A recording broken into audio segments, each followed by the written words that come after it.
E aí, pessoal, como alguns de vocês já devem saber, talvez até alguns de vocês tenham me conhecido por causa disso, eu debati com o Paulo Cogos no canal Spectrum, na dinâmica de 20 contra 1, e hoje eu vou reagir a essa minha participação. Pra ser sincero aqui, eu nem pretendia fazer isso, mas eu tô escrevendo agora um roteiro pra um vídeo falando sobre escala 6x1, que vai ficar legal, e vai ficar muito longo também, provavelmente. Mas como eu tô tendo que estudar bastante pra esse vídeo, eu acho que ele ainda vai demorar um pouco, e aí eu resolvi fazer esse vídeo que é mais curto, que não precisa de roteiro, só pra não deixar o canal muito inativo. E bom, pessoal, antes de começar o react propriamente dito, vou falar algumas coisinhas de bastidores que eu sei que tem pessoa que se interessa e gosta. Eu acabei parando nesse debate porque mandaram no meu grupo da faculdade que estavam procurando gente pra participar. E assim, eu conheço o Paulo Cogos desde 2016, então quando eu tinha lá meus 15, 14 anos. Pois é, sou uma pessoa de 2001. Também muita gente ficou curioso pela minha idade, não sei porquê. Enfim, e eu achei que seria legal, já tinha participado de outros debates nessa dinâmica, me candidatei e eles curtiram. Eu já tinha conhecido o Paulo Cogos no dia anterior ao que foi o debate, porque ele foi debater com os trabalhistas, o Frederico Crepe e o Tamir, e aí eu fui convidado pelo irmão do Crepe, o Crepinho, o Matheus Crepe, que é um grande amigo meu, a assistir esse debate. Tanto é que na minha primeira interação com o Cogos, ele já fala pra mim, nos vimos ontem. Eu fico, nos vimos ontem. E assim, pessoal, muita gente falou nos comentários e falou pra mim que se surpreendeu com a postura do Cogos, que ele foi extremamente educado, que ele tava medicado, ou qualquer coisa do tipo. Mas eu vou ser sincero com vocês que eu já esperava isso. Desde que eu fui chamado pra esse debate, eu assisti alguns outros vários do Cogos, e apesar dele ter esse personagem que grita pra caralho, que fica muito puto na internet, geralmente em debates ele é muito educado. E de fato foi comigo. Ele não me interrompeu nenhuma vez, o diálogo fluiu bem. Enfim, nada a reclamar dele nesse aspecto, ele foi um gentleman. Mas eu preciso confessar uma coisa aqui pra vocês. Como a gente se conheceu no dia anterior, eu conversei com ele e tudo mais, e eu senti que ele tava um pouquinho tímido lá no dia, cercado por 20 pessoas que discordam dele, e eu sou uma pessoa muito empática. Eu confesso que eu fiquei, não é dó a palavra, eu tava meio tipo, ai, tadinho, as pessoas tão gritando com ele todo fofinho. E aí eu sinto que isso contribuiu também pra eu ter uma postura mais amigável ali na hora.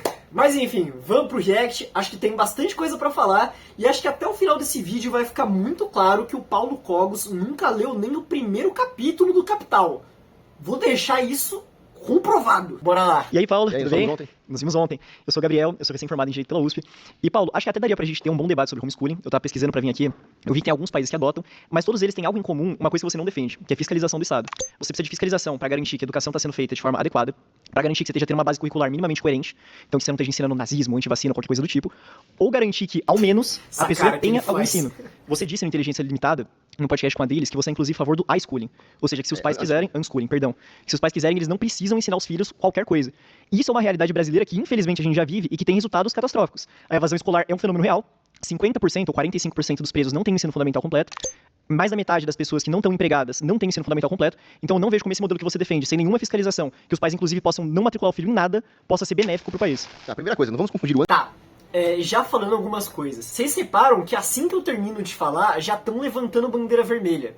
E isso não foi porque eles acharam que eu tava falando alguma besteira. É que eu acho que eu fui people pleaser demais nesse momento. Porque o que aconteceu? Eu tava conversando com esse pessoal antes do debate e a gente tava tentando fazer mais ou menos um combinado de qual pauta cada um ia falar. E assim, eu tinha me preparado pra falar sobre os 5 temas, mas eu sabia que eu não ia poder, eu não poderia ser fominha assim. E várias das pessoas só queriam falar nesse tema de homeschooling. Tinha bastante educador, é um tema que, querendo ou não, é mais intuitivo, que você pode falar mais por experiência, vivência e tudo mais. Só que era um tema que eu realmente queria falar porque eu tinha visto que o Paulo Cogos defendia sobre isso, e essa tese do unschooling é completamente descabida. É muito pior do que o homeschooling, que já seria uma solução completamente questionável pro Brasil. Então o que eu falei, pessoal, é o seguinte, deixa eu ir primeiro, que aí eu vou expor o que ele realmente pensa e vai até facilitar pra vocês baterem nele. Mas aí assim que eu falar, vocês podem me tirar. Mas confesso que eu me arrependi disso, eu teria conseguido responder as coisas que ele colocou, acho que o debate teria sido legal, mas tudo bem, consegui falar mais nas outras situações. Bom, agora vamos ver a resposta dele. Tá, primeira coisa, não vamos confundir o unschooling com o a-schooling. O unschooling significa simplesmente que a pessoa vai aprender de outra forma que não pelo modelo escolar. E o que eu defendo é uma concorrência de modelos. Segundo, uma fiscalização estatal é justamente o que eu sou contra, que é o Estado se intrometer na família. E quando eu digo que eu defendo essa liberdade educacional dentro de limites de razoabilidade, justamente, se for ensinar doutrinas satânicas e genocidas como o nazismo, aí nós vamos ter o quê? Uma provocação jurídica. Alguém vai falar pro Estado, ó, o cara tá ensinando... Então, aí repara a contradição gritante que tem nesse discurso. O Cogos é anarcocapitalista e ele tá falando justamente que ele é contra a fiscalização do Estado nas famílias. Mas o acionamento jurídico pressupõe a intervenção do Estado regulando esse modelo. E outra, quem vai fazer esse acionamento jurídico? O outro aluno do homeschooling, o irmão? Como alguém vai saber que os pais estão ensinando nazismo ou qualquer coisa do tipo se você não tem uma fiscalização prévia do Estado? Tem uma coisa que é triste também, que eu não consegui tensionar o que ele quer dizer quando ele tá falando sobre concorrência de modelos educacionais. Pelo que eu já vi em outras declarações dele, ele defende que, se os pais assim entenderem, o filho não precisa ter qualquer tipo de educação formal nesse sentido mais tradicional que a gente tem de educação, e pode ser jogado direto pro mercado de trabalho. Enfim, vamos voltar. Ó, o cara tá ensinando nazismo. Agora, eu achei injusto você colocar o antivacina no mesmo balaio que o nazismo, porque o nazismo é sobre ditadura, a antivacina é sobre liberdade de não ser inoculado pelo Estado. São duas coisas completamente diferentes. Então, justamente, né, nós temos que ter essa liberdade. Que pena que não mostrou minha reação nessa hora. Eu confesso que eu dei uma crachada quando ele disse isso. Eu sei das posições do Cogos sobre esse tema, mas eu confesso que eu esqueci. Eu não tava esperando isso. Acadêmica de debater a questão das vacinas, e é por isso que eu defendo a liberdade educacional, que é onde começa a liberdade acadêmica. Tá certo, não vou entrar no tema da noite. Que pena, né?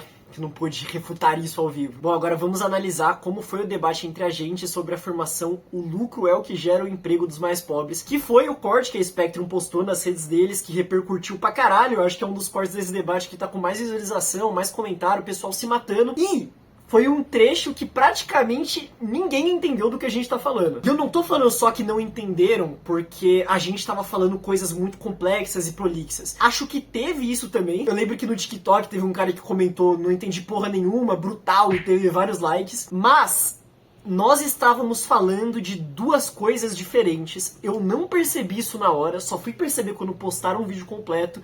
E eu acho que isso confunde completamente a nossa dinâmica. Eu tava falando de banana, ele tava falando de maçã. Vocês vão ver. Mas é esse trecho que demonstra que ele nunca leu nada sobre teoria do valor do trabalho de Marx. Nada, absolutamente nada. Ele literalmente não passou no capítulo 1 do Capital. A primeira coisa do debate anterior de você queria fazer um apontamento, você sabe que cavar o buraco não tem valor de uso e a teoria marxista pressupõe isso para ter valor. E além disso, não é o trabalho concreto, é o trabalho socialmente necessário que agrega valor para aquela mercadoria. Mas passado isso, eu acho que meus colegas já falaram muito bem sobre a questão. Repare! Cogos, quando estava debatendo com uma outra menina que participou do debate, falou que o trabalho não acrescenta valor na mercadoria, tentando refutar Marx, dando o exemplo de que se eu ficar cavando um buraco o dia inteiro, eu posso ter colocado muito trabalho lá, mas ele não necessariamente vai ter valor. E você discorda da teoria valor-trabalho? Você acha que não é o trabalho que gera valor? Claro, se eu pegar uma pá e sair cavando um buraco no meio do nada, ele não gerou valor, embora eu tenha trabalhado. E assim, pessoal, eu confesso que na hora eu fiquei muito surpreso com esse argumento. Porque o Cogos é um cara que se vende como um economista, por mais que ele nunca tenha feito faculdade. Um economista austríaco, que clama que a escola austríaca refutou o marxismo. E o argumento do buraco, para quem tá acostumado a debater teoria do valor-trabalho na internet, você sabe que é um argumento muito fraco. Por quê? Ele desconsidera duas premissas que foi o que eu falei no vídeo. E quais são essas premissas? A primeira é que mercadoria pressupõe valor de uso. Ou seja, aquilo tem que ter alguma utilidade para ela ser considerada mercadoria. Vamos pegar o livrinho para ver? Desculpa, Naruto, mal zero, hein? Ai. Vamos lá. Pessoal, capítulo 1 da seção 1 do livro 1 do Capital. Primeira página. A mercadoria é, antes de tudo, um objeto externo, uma coisa a qual, pelas suas propriedades, satisfaz necessidades humanas de qualquer espécie. Isso que eu acabei de ler é o segundo parágrafo. Daí vamos para o quarto parágrafo, ainda na primeira página. A utilidade de uma coisa faz dela um valor de uso. Ou seja, não basta trabalho humano para que a mercadoria tenha valor. Ela pressupõe também esse valor de uso. E é por isso que um buraco que você cava, que não tem utilidade nenhuma, não vai ter valor. E esse exemplo não refuta a teoria marxista do valor. E aí o segundo ponto que eu coloquei, que aí é um pouco mais complexo e foi onde rendeu toda a nossa confusão do debate, é sobre o trabalho socialmente necessário. Caralho, buzinaram. Não sei se isso atrapalhou no áudio. Se atrapalhou, foda-se. Pessoal, eu não achei que eu teria que explicar isso pro Cogos, porque, de novo, eu pressupus que ele tinha um mínimo conhecimento sobre teoria marxista do valor. Mas não! Ele não sabia claramente o que era trabalho socialmente necessário, e isso que rendeu a confusão entre a gente posteriormente. Trabalho socialmente necessário não é um trabalho que é útil para a sociedade. Não é um trabalho que a sociedade necessita ou qualquer coisa do tipo. O que é o trabalho socialmente necessário? Quando Marx descreve que o valor de uma mercadoria é medido em termos do trabalho, o que ele está falando não é o trabalho concreto, não é o trabalho daquele indivíduo específico que trabalhou naquilo, mas é o trabalho socialmente necessário.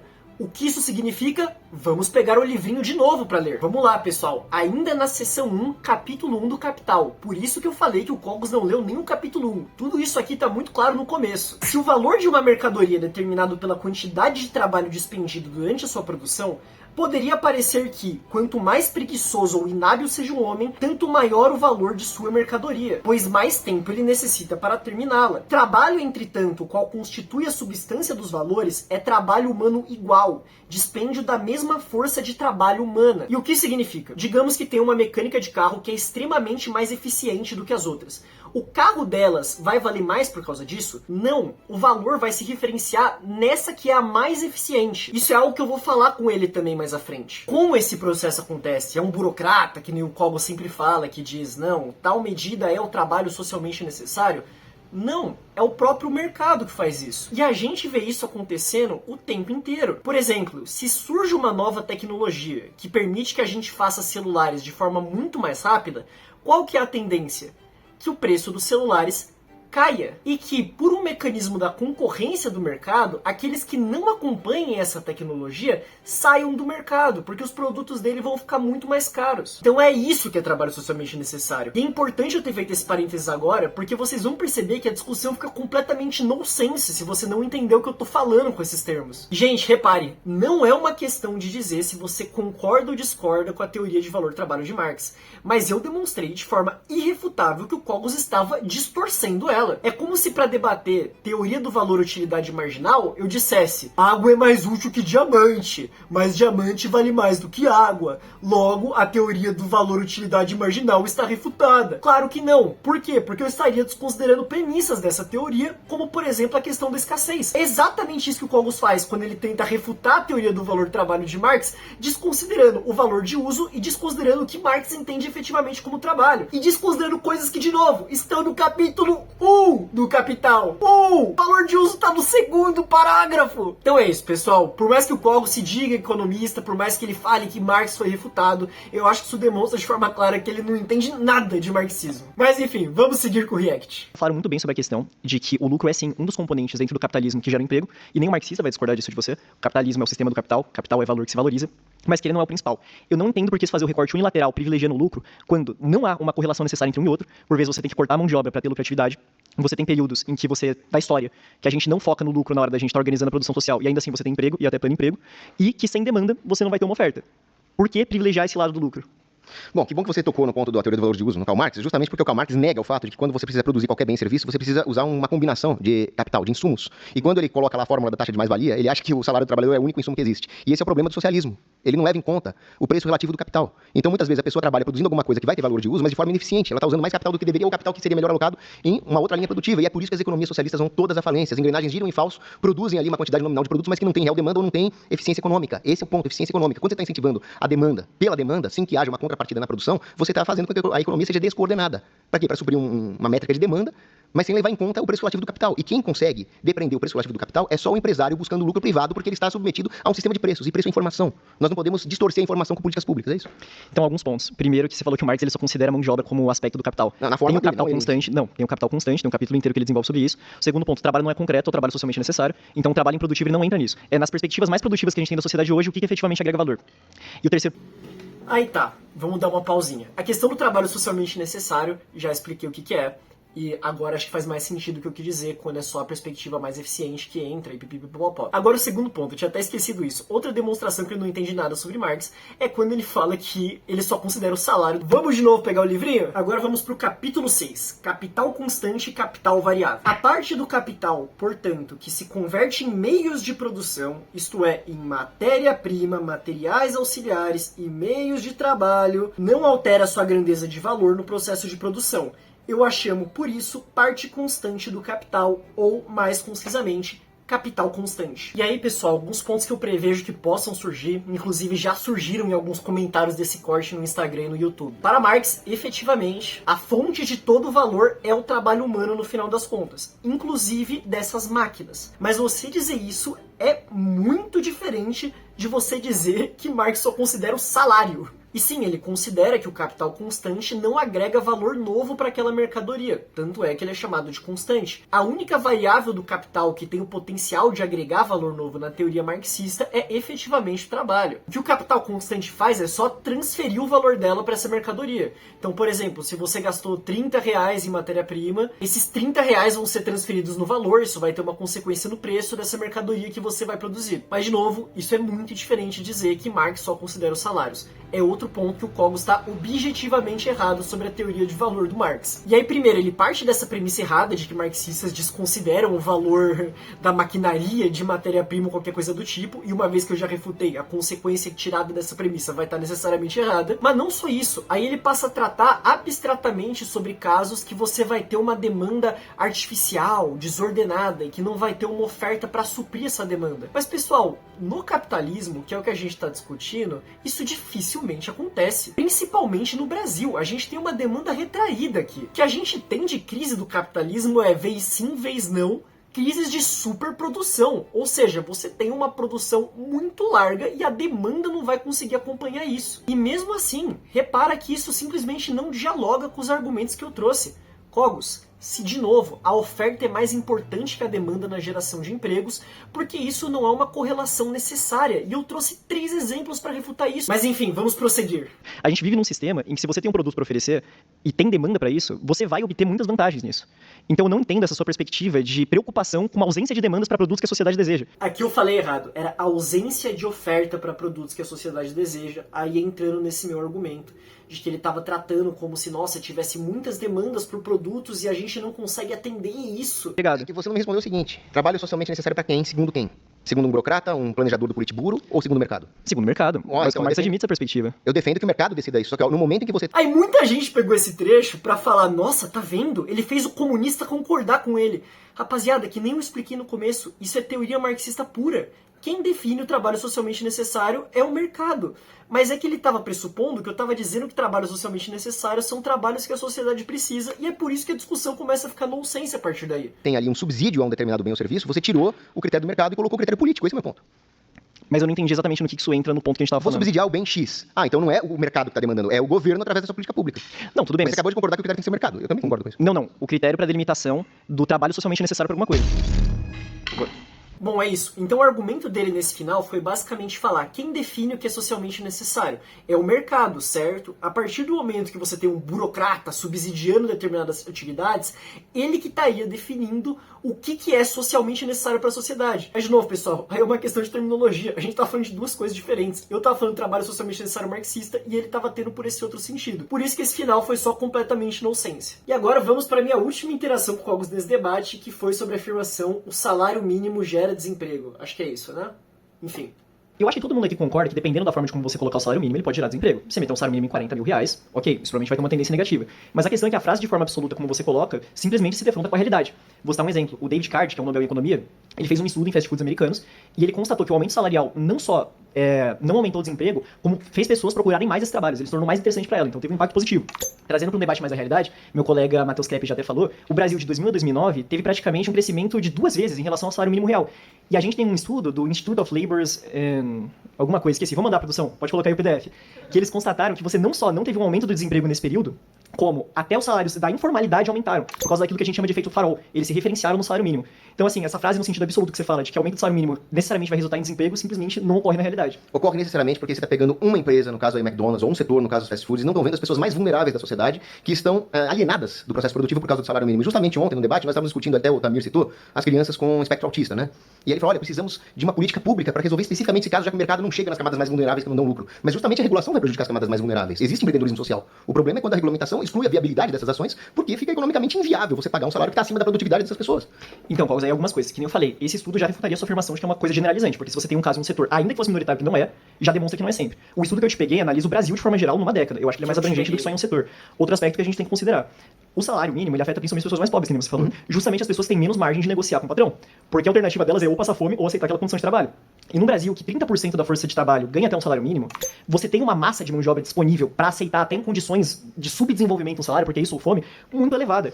Então, aí alguns pontos. Repare que ele efetivamente não conseguiu responder a questão que eu coloquei nesse ponto. A frase dele é que o salário mínimo sempre gera desemprego. Se isso é uma relação causal necessária, você tem que ver isso acontecendo sempre. E eu peguei para ele 2 exemplos que isso não ocorre. E um deles de uma década do nosso país, em que o salário mínimo, em termos reais, dobrou e que a gente não teve aumento de desemprego por causa disso. É claro que daria pra você argumentar, que foi uma coisa que ele nem fez, que a gente deveria ter empregos ainda maiores se não fosse por esse salário mínimo. Aí é uma questão complicada na economia, porque não dá pra gente voltar no tempo e testar essa hipótese. Mas pessoal, me parece realmente muito pouco crível que você tenha um aumento tão grande e você não tenha observado esses efeitos. E aí o segundo ponto que eu coloquei, que dialoga com o que ele trouxe em resposta ao meu argumento, é que você não pode considerar só essa questão de que o salário mínimo exclui pessoas que não atingem aquele nível de produtividade de ter um emprego, de ter um salário. Mas você tem que considerar que sem esse salário mínimo, a tendência é que a livre negociação entre as partes jogue esse valor que já é baixo mais para baixo ainda. Porque o salário mínimo afeta justamente, como ele concorda, as pessoas que têm um menor grau de remuneração. E quanto menor é o seu grau de remuneração, menor grau de qualificação.